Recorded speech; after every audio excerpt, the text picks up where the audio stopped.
Hi, everybody. Thank you for joining us. If you are joining us, this is a laser focus session with Trisha Markel, which was supposed to happen yesterday, but I had an emergency dentist appointment, and we rescheduled it for right now. Thankfully, Trisha was very kind and generous to kind of do this today after that last minute change.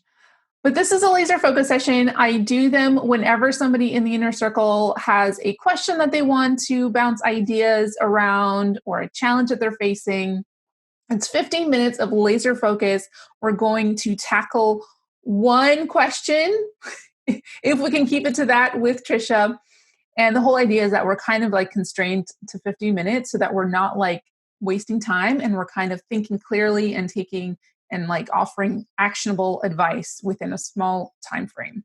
So, Trisha, let's get started. Can you tell me a little bit about the issue that you came to me with? Well, I've worked in-house doing a million different jobs at different companies over the years and just left, and I'm working as a VA. But I just am kind of curious about translating those skills into skills as a VA, like my resume, and just kind of the best way to present that. So when you submitted your form, you asked, what's the best way to present my skills? Should I do transitioning the skills. Yeah. Yeah, work experience focused or skills focused? Yeah. So when I looked at that question, my first reaction was definitely highlight your skills, right? Mm-hmm. Because we all like get so many skills just working in corporate jobs, so many transferable skills that you can easily take those and just repackage them into a nice, shiny sort of portfolio or a service deck, and kind of position them as your virtual assistant services. Like, does that make sense? Mm-hmm. Because, and so as far as resumes, would you recommend like going kind of out of the norm and doing a skills-based resume, or sticking with your job history but highlighting the skills within the resume? So it's really funny though, because we don't really have, whenever I've worked with business owners, they don't really ask for a resume. That's the thing. They'll probably ask for like I usually advise virtual assistants to build like a website or kind of like a services deck or a portfolio to showcase your skills. So it wouldn't be like your typical traditional resume. Okay. Like what we're used to thinking about in the corporate world.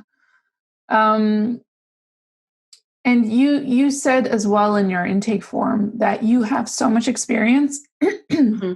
and so many skills that you've built, but you haven't used them in a virtual assistant sort of role or capacity. Yeah. And I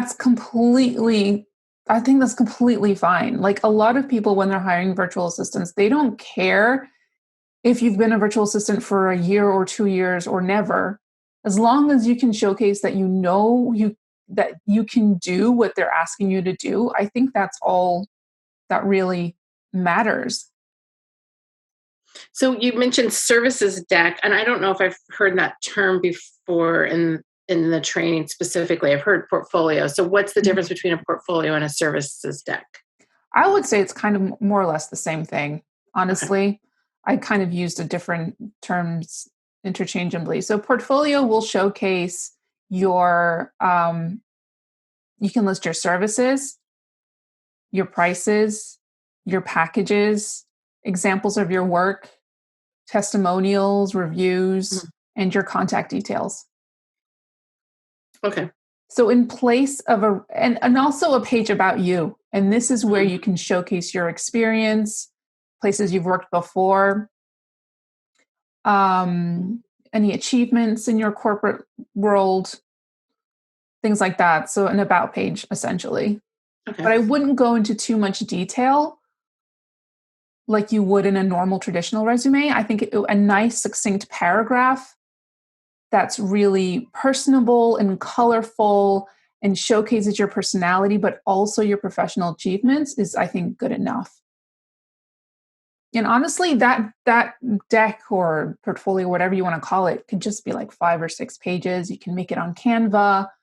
Right. Um, and that would essentially replace, not replace, but that would be in place of a website. If you haven't made a website yet, it would be essentially a deck that is kind of like a website.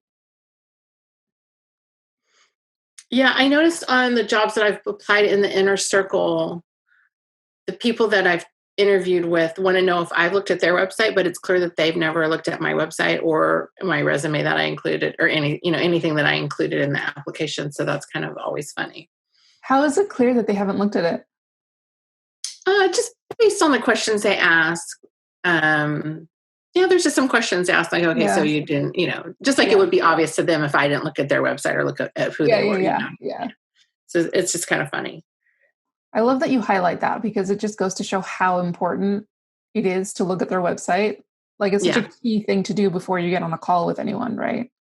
And it also goes to show how much more they care about themselves than they care about you. Yeah, it seems like they are really just looking for a personality fit more than anything else.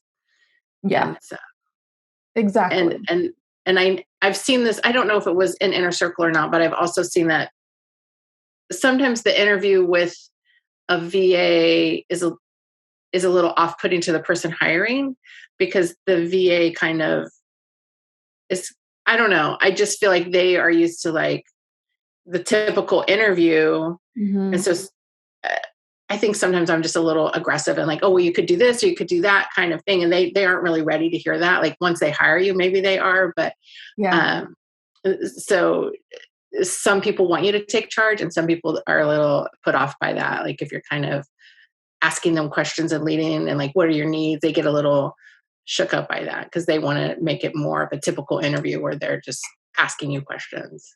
So. Yeah.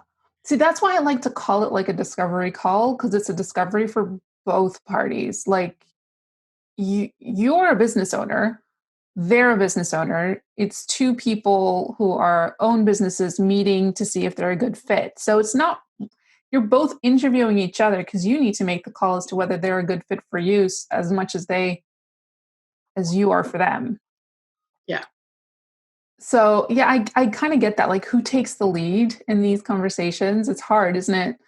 But I think my approach is always like, I let them do most of the talking and try to glean as much information and try to read between the lines as to what they want and what kind of client they would be. Just let them do the talking rather than trying to show off what you can do and your knowledge and your expertise and stuff like that. I feel that makes them feel heard and understood.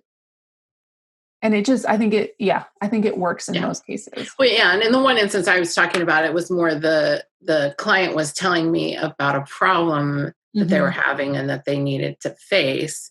And so I kind of made some suggestions, but I felt like it was just like out of their comfort zone, the suggestions, so it was like right. a little funny. Okay. But yeah, I mean, it is different.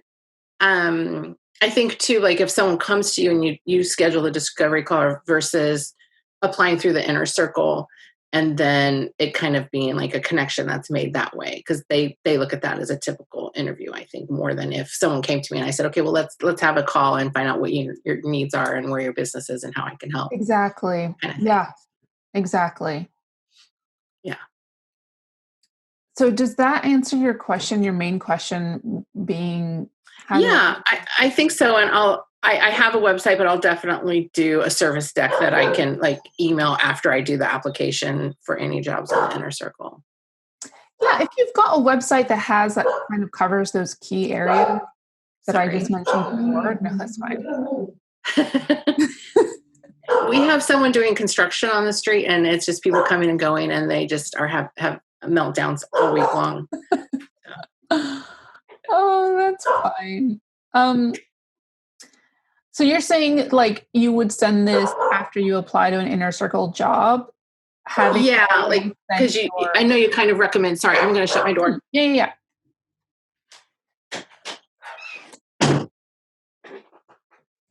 Yes, I would send that after applying, just like, following up or whatever. Here's my resume was what I was doing.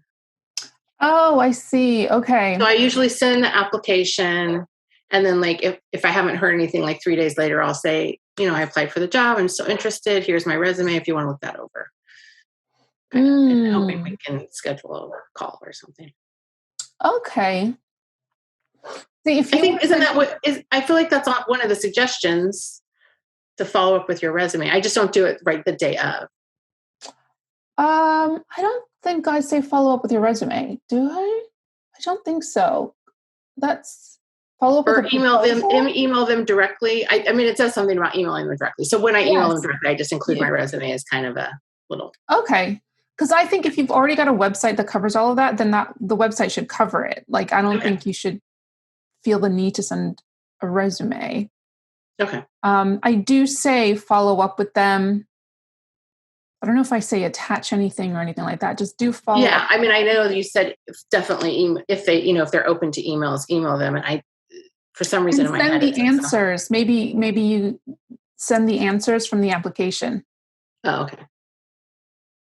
Maybe that's kind of what I said. But if you are sending your website, that should cover it, I think. Like, there's no need to send a resume or a portfolio or whatever you want to call it, service deck, as well as your website, unless it's something that is specific. So I would send that after you've had your discovery call. And if you want to send a proposal. Okay. So if you want to send, so that's kind of the actual workflow is you have a discovery call. Mm-hmm. And after your discovery call, the first thing I would do is send them an email saying, thank you so much for your time. Here's what we've discussed. I will come back to you with a proposal in the next 3 days. So once you've sent that email, and I do recommend every time you have a discovery call, send that email straight afterwards.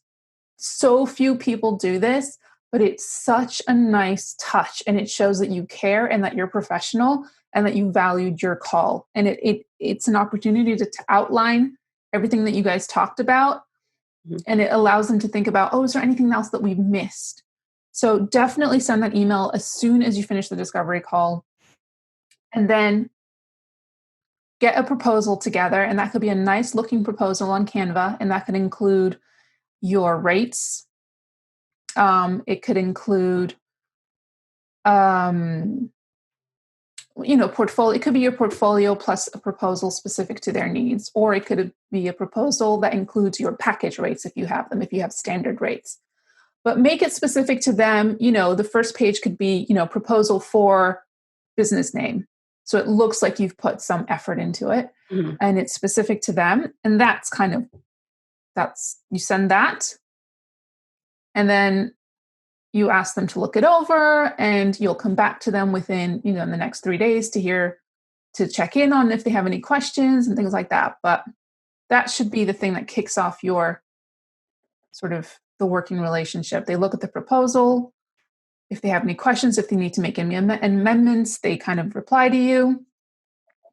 And then if they agree to it, then you can go ahead and send the contract and the first invoice. Okay. Sounds good. Yeah. All right. Well, that's easy enough then. I'll just make sure and put my energy into my website. Yeah. I mean, it's there already, but I was just looking at I already need to make some tweaks, but